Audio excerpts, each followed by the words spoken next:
Kita ke market spotlight pemirsa, di mana IHSG menguat 1,1% ke 6.381 dan memang saham konglomerasi jadi penggerak kembali seperti informasi yang sudah kami sampaikan.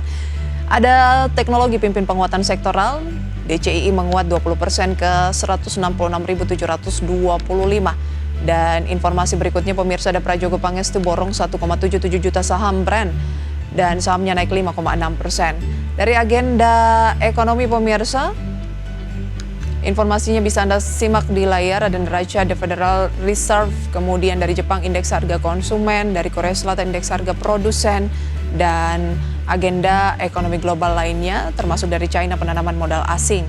Lanjut pemirsa, dari dalam negeri agenda emiten akan ada RUPS dari Bank Danamon, kemudian juga dari DFAM, Mina, WINR, ex dividen tunai dari BCA. Nanti akan kita pantau di tengah ex dividen tunai seperti apa pergerakan dari BCA. Kita beralih pemirsa untuk update dari Bursa Asia di tengah pelemahan tipis dari Bursa Amerika. Asia juga mayoritas melemah. Ada Straits Times Singapura yang turun 0,27%, Kospi turun 0,13%, Hang Seng Hong Kong 2,23%, dan Nikkei naik 0,37% dari Jepang.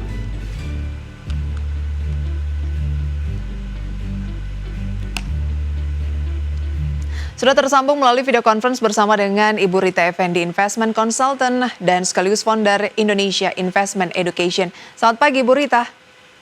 Selamat pagi Mbak Pisa, apa kabar? Kabar yang luar biasa, terima kasih sudah join pada pagi hari ini. Bu Rita, lagi di luar negeri atau lagi di dalam negeri, belum holiday ya? Oke, ya belum. Masih di Indonesia karena kita masih memantau indeks yang kemarin Masih terkoreksi lumayan memantau, masih banyak. ada peluang ya, meskipun ya tinggal dibandingkan hari ini, berarti pekan depan tinggal ya seminggu lagi tanggal 28 kan tampaknya market Agak libur. sudah akan tutup di Seninnya. Nah, pemerintah, khususnya Presiden, ini melakukan pertemuan beberapa waktu yang lalu dengan sejumlah menteri dan juga Ketua DEN, ada Luhut Binsar Panjaitan, dan kabarnya yang diulas di situ adalah masukan-masukan terkait dengan pergerakan pasar modal, dan juga ada komentar lanjutan dari Ketua DEN, Luhut Binsar Panjaitan, yang mengatakan bahwa pengesahan undang-undang TNI itu tidak akan mempengaruhi pasar modal, tetapi justru akan menjadi sentimen positif. Nah, bagaimana sih Anda melihat sebenarnya perhatian khususnya dari Presiden begitu ya, terkait dengan pergerakan pasar modal saat ini yang gejolaknya bisa dikatakan memang cukup ekstrim? Jadi memang kita harus apresiasi ternyata begitu penting juga pasar modal ternyata untuk pemerintah kita. Makanya langsung kita lihat beberapa langkah-langkah cepat, begitu indeksnya terkoreksi tajam langsung udah ada visit dari perwakilan government, kemudian juga dari OJK langsung memberikan keputusan yang lumayan memberi angin segar untuk emiten bahwa mereka bisa buyback tanpa rups gitu, seperti kejadian waktu kejadian COVID. Jadi ini tetap langkah yang harus kita apresiasi. Dan kemudian Pak Presiden Prabowo juga mengumpulkan pelaku pasar modal untuk berdiskusi, mungkin untuk mendengarkan pendapat atau masukan. Sebenarnya hari ini juga ada acara di bursa nih CNBC dan mengumpulkan pelaku pasar modal juga sebenarnya. Cuman ya memang acara itu dari pagi sampai siang. Jadi aku lihat sih sangat positif ya, memang pemerintah begitu aktif untuk menjaga agar indeks kita ini bisa bertahan. Memang Betul. diterpa banyak isu negatif dari regional maupun dari dalam negeri.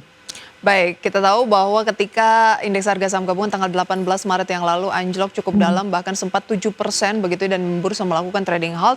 Sorenya itu langsung datang Wakil Ketua dari DPR RI, Sufmi Dasko, dan rombongan, dan kabarnya ini pertama kalinya loh Bursa Efek Indonesia Benar. dikunjungi oleh DPR. Baik, Ketua Dewan Ekonomi Nasional atau DEN, Luhut Binsar Panjaitan menegaskan, kita beralih ya ke undang-undang Ya. TNI tidak mempengaruhi kondisi investasi ekonomi dalam negeri, malah menurutnya hal ini bisa menjaga sentimen positif untuk ekonomi. Tapi banyak ricuh-ricuh semalam, apalagi mungkin dari mahasiswa, dan masih banyak yang agak pesimis soal hal tersebut. Bagaimana sih Anda melihat sentimen ini nantinya ke pasar modal? Sebenarnya pernyataan dari Pak Luhut ini memang harus dilihat dulu nih oleh respon pasar. Kelihatannya pasar dari kemarin memang sangat mengkhawatirkan ya dengan adanya keterlibatan prajurit TNI dalam sektor. Jadi kita lihat dulu kira-kira nanti bagaimana, apakah nanti ada transparansi, terus, kalau misalnya itu transparan harusnya nggak akan banyak memicu kekhawatiran ya. Terus, investor asing mungkin juga melihatnya sebagai resiko karena dia melihat, ini stabilitas demokrasi sama tata kelolanya bagaimana. Tapi aku lihat sih ya kita mesti lihat dulu nantinya setelah revisi itu bagaimana, mereka akan duduk di pos-pos penting itu. Apakah akan tetap hanya menjaga atau memantau tapi nggak terlalu melibatkan secara aktif, aku rasa tidak akan terlalu, eee, ber bergejolak ya harusnya ya. Nah, jadi kita masih nunggu dulu nih, Baik. kelanjutan kayak gimana. Kita nunggu kelanjutan transparansinya Mhm, seperti apa, apakah memang benar, sesuai dengan pernyataan dari pemerintah bahwa iya. ya ini sebenarnya justru sentimen yang positif ke ekonomi katanya. Tapi tidak bisa dipungkiri bahwa pasar modal itu biasanya bereaksi lebih dulu. Ketika ada Pasti. sesuatu yang akan terjadi, biasanya udah turun duluan kalau negatif begitu. Kalau positif juga demikian. Akan ada Iya. sesuatu yang terjadi ke depan yang positif, biasanya marketnya sudah naik duluan. Mhm mhm. Anda tidak melihat bahwa gejolak ekstrim yang terjadi di pasar modal saat ini mencerminkan masa depan yang mungkin antisipasinya udah dari sekarang. Bagaimana tanggapan Anda soal ini? Menurut aku biasa ya, kalau pemerintahan yang baru, setelah pergantian dari rejim berikutnya, itu seringkali terjadi gejolak yang seperti ini.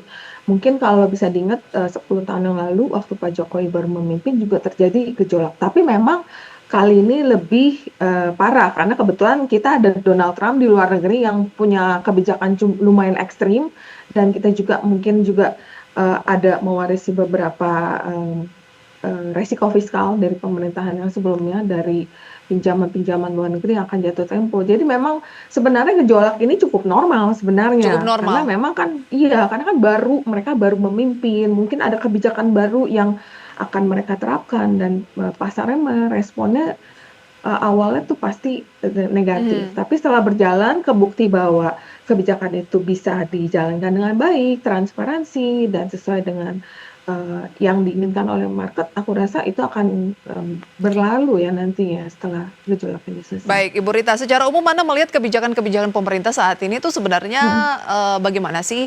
Apakah cenderung pro juga ke pasar modal? Ada juga kan yang mengatakan bahwa kok kayaknya nggak jelas gitu, gimana? Ya memang awalnya memang belum ada kepastian ya, karena kan, memang ada perubahan regulasi, terus, komunikasinya juga mungkin kemarin, kurang jelas gitu kayak Hmm, Pak Prabowo bilang bahwa ini kan, pasar modal adalah judi. Mungkin dia bercanda ya, tapi dikonotasikan dengan, segitu seriusnya oleh, pelaku pasar modal. Kemudian ya banyaklah, tapi kan mungkin dia mencoba memperbaiki komunikasi itu, makanya kali ini kan dia coba mengumpulkan orang-orang pelaku pasar modal untuk bertemu ya. baik. Ya mungkin komunikasinya aja yang, masih kurang baik ya, ya mungkin kan kita mesti maklumin bahwa ini adalah pemerintah baru, mereka Hmm. masih aba-aba atau mencoba, melanjutkan yang sebelumnya. Jadi emang, mungkin itu aja sih yang, faktor komunikasi yang perlu ditingkatkan sama kejelasan nantinya akan gimana nih pasar modal selanjutnya? Apakah akan benar-benar nanti jadi perhatian lagi? Karena memang selama, berapa bulan terakhir sejak pergantian memang kelihatannya bukan menjadi perhatian utama ya, Baik. tapi setelah koreksi dalam mungkin akan jadi perhatian yang lebih baik. Sebenarnya pelemahan indeks itu sudah berlangsung kalau berbicara year to Benar, date itu 9,86%, hampir 10%.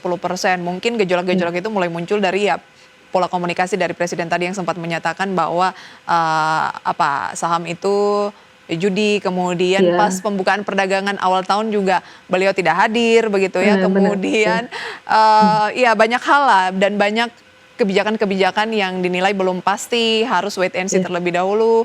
iya, Nah, dengan melihat Anda tadi katakan bahwa tampak terlihat bahwa ada upaya dari pemerintah untuk memperbaiki hal tersebut, mhm misalnya mhm, juga dengan bertemu dengan para investor, para menteri, meminta masukan, dan juga berencana mengurangi birokrasi dan regulasi untuk berinvestasi yang benar, berberit-berit, deregulasi begitu ya. Apakah Anda mhm melihat pelan-pelan ini mungkin setelah Lebaran begitu ya, apalagi kan mhm, ada sentimen Lebaran orang mau holiday dulu, amankan posisi dulu, takut-takut nanti iya. di eksternal juga ada kebijakan-kebijakan yang tidak terduga. Nah, apakah kepercayaan investor akan Anda lihat akan segera pulih nih melalui upaya-upaya Kelihatan pemerintah?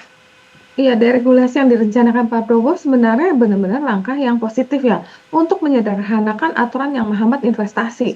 Tapi implementasi yang konsisten sama pengawasan efektivitas kebijakan itu masih akan jadi faktor penentu. Jadi investor masih akan nunggu apakah deregulasi yang akan direncanakan itu akan berjalan gitu loh. Jadi ini kan wacana, maksudnya rencana, kemudian apakah prakteknya akan semulus seperti yang diharapkan. Nah, itu juga kita masih nunggu juga nih kenyataannya nanti apakah akan lancar. Kalau misalnya lancar sih ya bagus banget sih, karena memang kita sangat ketinggalan ya untuk investasi. Banyak negara lain udah jauh lebih dapat investor asing masuk, kitanya masih sangat ketinggalan. Tapi jujur ya, dari sekian banyak pengalaman aku di pasar modal dan sepanjang tahun aku di pasar modal, aku bilang nih tahun ini benar-benar sangat-sangat sulit loh.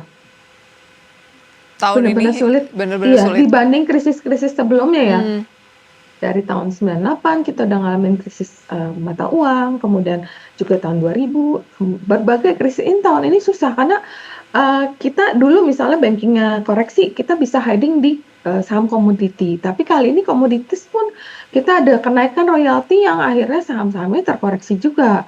Nah, kemudian kita mau hiding consumer, tapi ada cut spending, government spendingnya di-cut karena untuk alokasi ke sektor lain. Nah, consumer berarti kan akan kurang mendapatkan belanja, perputaran belanjanya berarti kan berkurang gitu kan. Jadi sektor consumer juga akan tertahan. ya itu. Jadi kita juga bingung nih sekarang mau Baik. ngumpetnya di mana Dulu gitu kan loh. masih ada defensive stock begitu ya. Yes, Kalau sekarang yang yes, yes. defensif juga tidak seperti itu. Ya, Benar, oke. benar, benar. Nanti akan kita Ini ulas lebih jauh. Kalau begitu Anda merekomendasikan dalam situasi seperti ini layaknya tuh ngapain begitu ya. Dan juga kita akan membahas ada hal yang menarik yaitu IPO. Kalau nanti bursa sudah dibuka lagi setelah libur tanggal 11 mungkin ya, 11 April pemirsa akan ada IPO dari Kopi Fore. Usai jeda kami segera yes. kembali.